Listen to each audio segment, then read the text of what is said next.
And our next speaker, Christoph Wichert, a wonderful friend of PGIM, and he will be performing this evening, so you definitely cannot miss it. And he will be also integrating electronics also in his own work, and it's the work by Stevie Sutanto, who's going to be here with us also in another sessions later on at 11:30, and we have him joining us here. And Christoph, if I may introduce you very, very briefly, Christoph is a bassoonist and also now a researcher and a PhD candidate in MDW in Vienna. Christoph is teaching also at the YST, but his main profession is as a bassoonist at the Singapore Symphony Orchestra. And today he's going to be with us for the title Transferring Voices. Can a bassoon sound Southeast Asian? Extremely interesting questions. So, hand it to you. Thanks for the symposium to hosting me. Thank you, Anotai, for inviting me to present a little bit of what I've been up to over the last 1.5 years, a bit longer. This is not your typical paper presentation where I present some results and findings.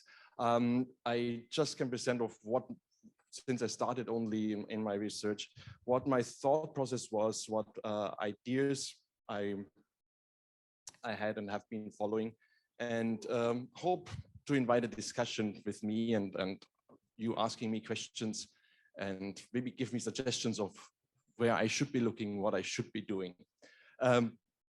Transferring voices, can a bassoon sound Southeast Asian? Where did I come from with this question? I moved to Singapore roughly 15 years ago. It's just a bit more than 14 years, of almost 15 years.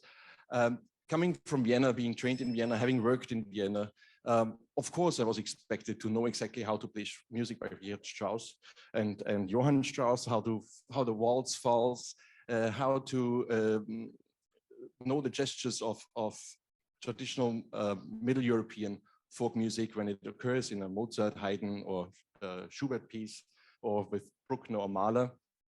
But what does it mean when you suddenly play music by a Southeast Asian composer? I'm very much involved in playing contemporary music. I've enjoyed working together with a composer.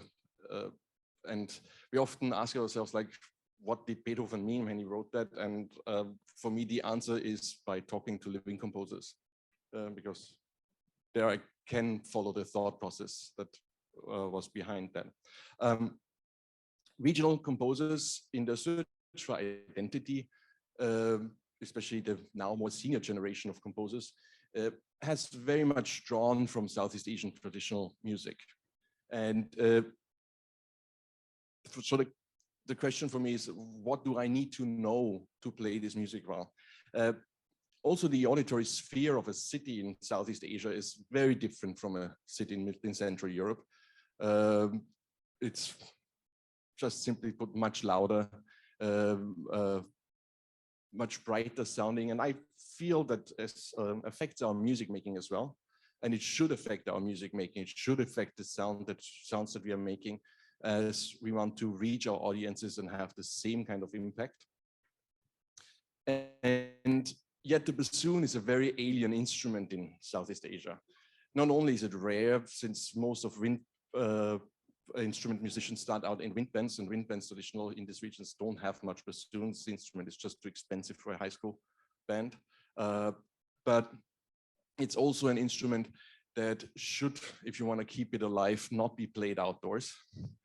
It does very badly with the hot and humid weather, so you best unpack it only in a nicely air-conditioned room.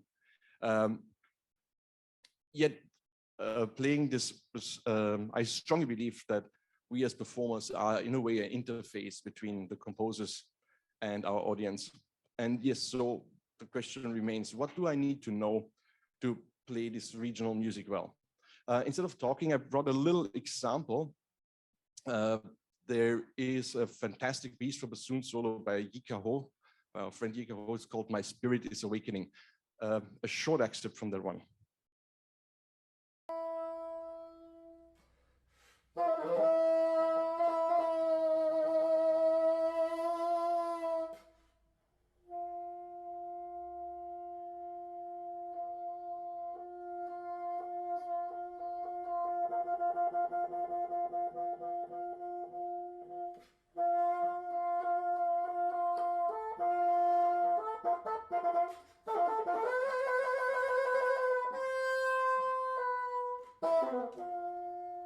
On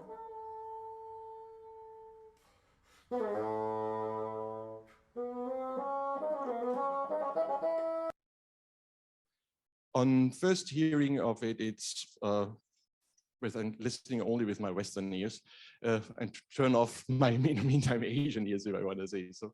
The typical features of a contemporary piece for bassoon: vowel shifts, bis-biliando effect, flutter tonguing, quick changes of dynamics and grace notes, quarter tones, and later also multiphonics. But the piece is about the Kayan people in the Baram region of Sarawak and their fight for being able to continue living in the rainforest. And I have a short example of an epic singer from this area, field recording out of the 1950s. They have a strong music tradition of storytelling and sung storytelling. And I have a short example of how that sounds when they sing. And that's one of their longhouses where they live. Oops, going back.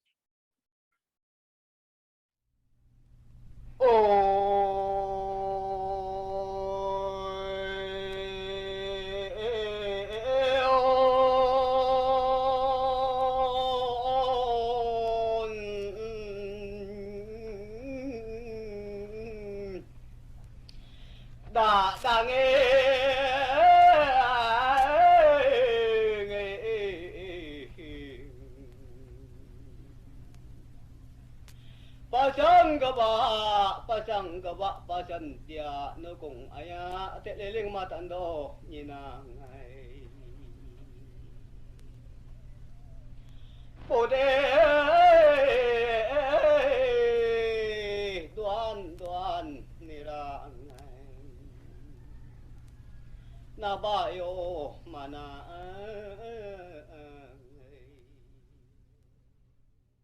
And suddenly vowel shifts, quick grace notes, and sound changes are not features of contemporary music anymore, but of traditional music, and gestures that can be understood and can be learned and can be presented to a modern audience via an instrument like the bassoon, and are in this piece.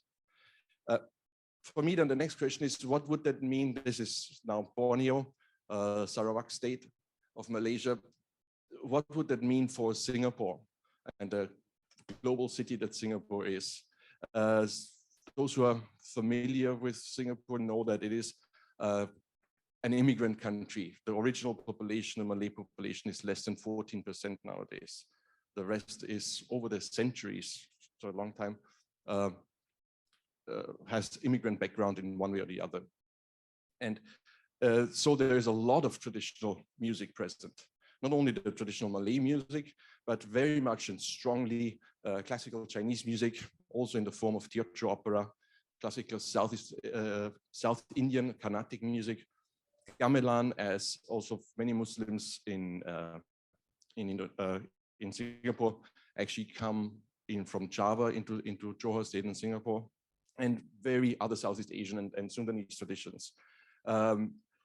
They are very diverse. Some of them are scientifically better described than others, but they have some common features. Mostly they are performed outdoors, bad news for the bassoon. The preference for nasal sounds in all of these traditions, which is good news for the bassoon, because that's something we can do. But there's a different sense of timing, seemingly no start, no end to the phrases or to the pieces, a different sense of breath, and a strong emphasis on tone color changes when playing. So these are all features that need to be considered.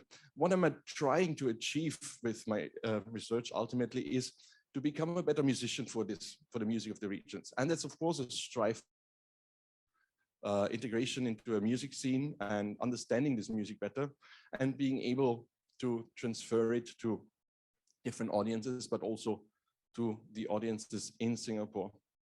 Of course, widening the repertoire for the bassoon by, in the course of this research, creating new pieces and commissioning new pieces, but also widening the repertoire for myself on sound colors and expressiveness that I have on my instrument. Finding possible pathways to inspire others to follow, because to my knowledge, this idea and looking closer into it has not been done on any other instrument as well. So I lists consider that path too, and therefore developing ideas to an audience. I was not aware of when I started my research is the different ways how decolonization is discussed in Europe then to Southeast Asia. I've been too long in Southeast Asia to really be part of the discussion. And difference, because decolonization is in Europe currently a very big topic, very often comes with a background of guilt and trying to appreciate the other by keeping it in a way of arm's length. And I'm now coming a little bit with the critical voices from what my friends, musicians, fellow colleagues who live here in Southeast Asia experience. So that with the current discussion of decolonization, there is again creating of an other and focusing on the otherness of somebody, which is very often experienced from the former colonial subjects as again being put at arm's length or put at distance. And in the discussion, it's very hard to unravel the mix of what is a colonial power structure and what is just simply global power structure, globalization power structure. Typical example, we have now bubble tea shops all over Europe. Bubble teas come from Taiwan, and nobody would see that as a problem of colonization, but more of globalization. Whereas similarly, even in, and I'm not joking, in the European academic context, us in Southeast Asian people or Asian people wearing jeans is seen as a product of colonization and not of globalization, which is very much differently experienced here in my experience. But please do then later weigh in on this discussion. In Singapore, this is even more difficult to unravel because Singapore politics have kept structures of colonial ruling, of how to rule people, very much alive. In the way how the government works, how the government keeps the different, yes, we use the term races, separated and balanced with the whole Racial Harmony Act. I myself see, like many of my fellow colleagues in Singapore, who, as I shared before, have one way or the other some connectedness to migration, that the modernistic radical approach, focusing on rootedness, is more and more shifting to the digital migrant, the migrant itself, but we are all nowadays connected with a fingertip to different cultures. So we are also rooted ourselves more and more in different cultures, all of us. So that is what Bourriot describes as a radicant approach. Radicant are plants like ivy who are able to form roots at different spots and change themselves through that and move on from there. And in that creolized setting, the other that was described before is then in the thinking of many people you do it in a different place rather than on the same bedrock of a globalized connectedness. So the idea of globalized world, we cannot stop creolization, but we can still focus on other ways and so on that needs to be transferred. With all this started, if I now would focus on all these different music cultures and all the things, I would definitely get lost, and it would take more than a lifetime to do that. So I had to start to focus on one point and one point only, and I decided to focus on traditional Malay music, and there, especially on the instrument, the brown one that it lies directly under the bassoon, the serunai kelantan, and even in Malay music on a special case, how this instrument is used in bayang kulit, the traditional shadow puppetry, and accompaniment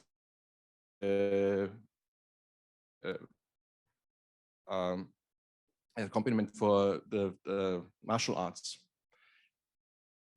Why? Because it's uniquely related to instruments of the entire region, from Chinese instruments to Indian instruments, to diverse Southeast Asian instruments. But how do you go about when this instrument is traditionally learned by understudying and living with your teacher, and it's only orally transferred in a city during lockdowns and COVID restrictions? Fortunately, there is even nowadays online tutorials and performances that you can study, and later follow live performances and try to speak, get connected to the musicians of this group, or talking to friends who knows somebody who knows somebody who knows somebody who plays this instrument that is involved in this tradition, so that you can learn. And with that, getting slowly closer to musicians who are actually masters of that instrument, and really hang out with them, getting to know them, and learn to play. Engage in tons of transcriptions of traditional music, as a lot of that is not written down.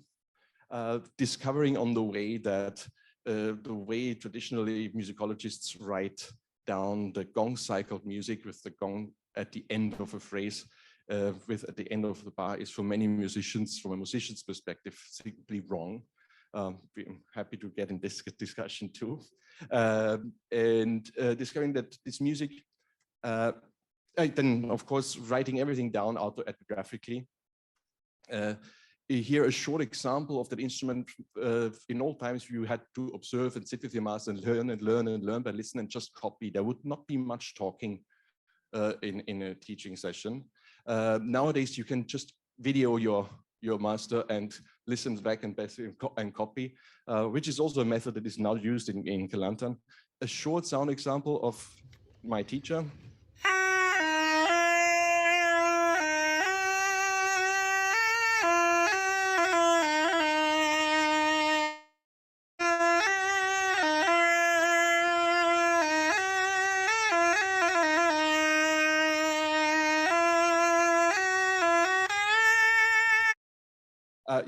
You'll notice that the specific sound of that instrument that is for Western ears quite dirty. And another feature that is absolutely not described in any literature, which is used widely in this practice, is the flicking of fingers in like grace notes to have an effect of articulation without having to articulate and interrupt the circular airflow. So to helps actually to be articulated more. Here, me then trying to copy it literally.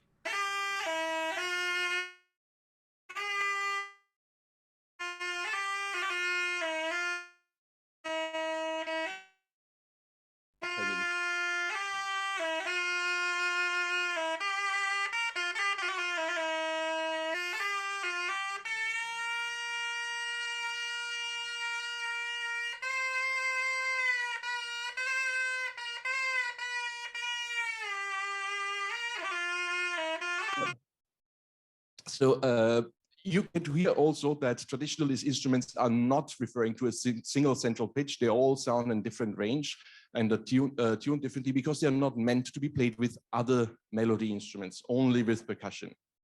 Talking then, as I said, the feedback is just play, copy as many masters, many versions of the masters as possible. And when you copy as many people as you can for the same tune, then you can start out of that, form your own tradition and form your own place.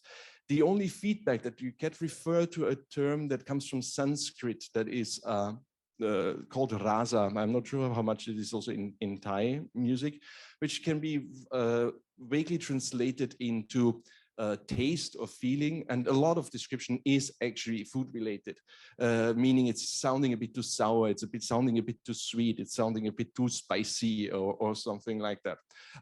And the goal there is to have a sound that has a lot of different elements, like the food in there. Like my teacher here says, rasa is very much to the extent to how you spiritually indulge in music making.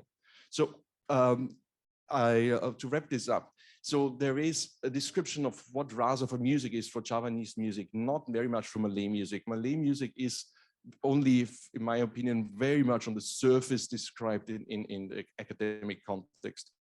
There's no deep description of what's going on. So what I would be planning is to work out a little bit more of those categories, and then moving forward, continue my aiming approach by learning more of this instrument and being part of this community. But if I would do only that, also my research would take about 10 to 15 years, because that's how long it takes to learn an instrument properly, right? But one can also approach from other angles by jam and improvise with traditional musicians on the bassoon and get their feedback on how they view that sound, how they would describe that sound in the same categories that they would describe it when you play on the serunai. Let a musician of the tradition write or come up with a composition that is then orally transferred towards for the bassoon, to see their approach to that instrument. I guess so that you can learn a lot. And lastly, commission composers who are a little bit offside, know the tradition but are not from the tradition, and let them write for the bassoon, and then test it with test audiences that are very much familiar with these traditions and see their feedback. And through that, I hope to circle in of whether you can actually transfer certain things of that music tradition onto the bassoon. Thank you very much for listening to my quick rap here. Wow, that's really, really wonderful. I think, Jonathan, I think we earned a new Bruce Gaston member onto the Southeast Asian in some way. So yes, and thank you for, I really like the 2 slides before that there's something like there's no shortcut for this. I really like that point in a way that we were talking about cultural appropriation, like there was few discussions happening already like since Monday. And I think this is something that there's no shortcut, but at the same time, we are lucky with all this modern medicine, we live longer. So it means that we can spend a bit more time to investigate and then to pass on a better traditions for, not better, but kind of like really tradition with understandings to our next generation. So that is something it's also something if you run in the globalized work, and this is definitely also the teacher's perspective. As we said, less than 3% of conservatory students will go on into a Western orchestra. They all will be on the freelance market, and then and that market is continuously more international. So the question will be, what do you bring to the table?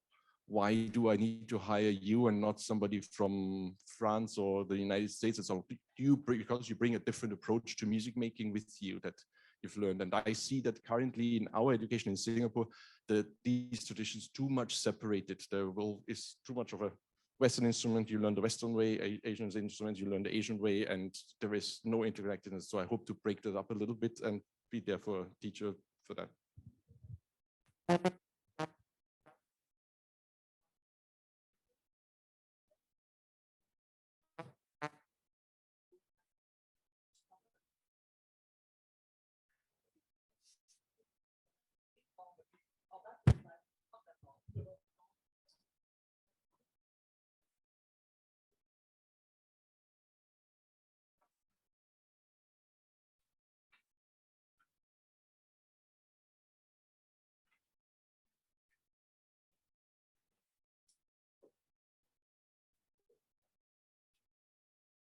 for a second.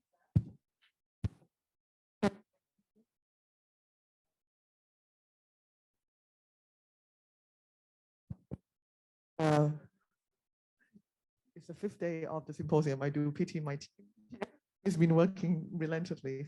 Anyhow, there's one thing that I really, really like about your talk is that idea that I think we might want to steal it for the next year's symposium daily theme, which is the rasa, the rod, the test in music. What does it mean? In some, for example, like the ideas of test in music, whether when one person say that this is a right test and the other one kind of like neglected or rejected it. So this is, thank you for bringing that up to the table. I hope by then I can present already some of my findings. Oh yeah, definitely.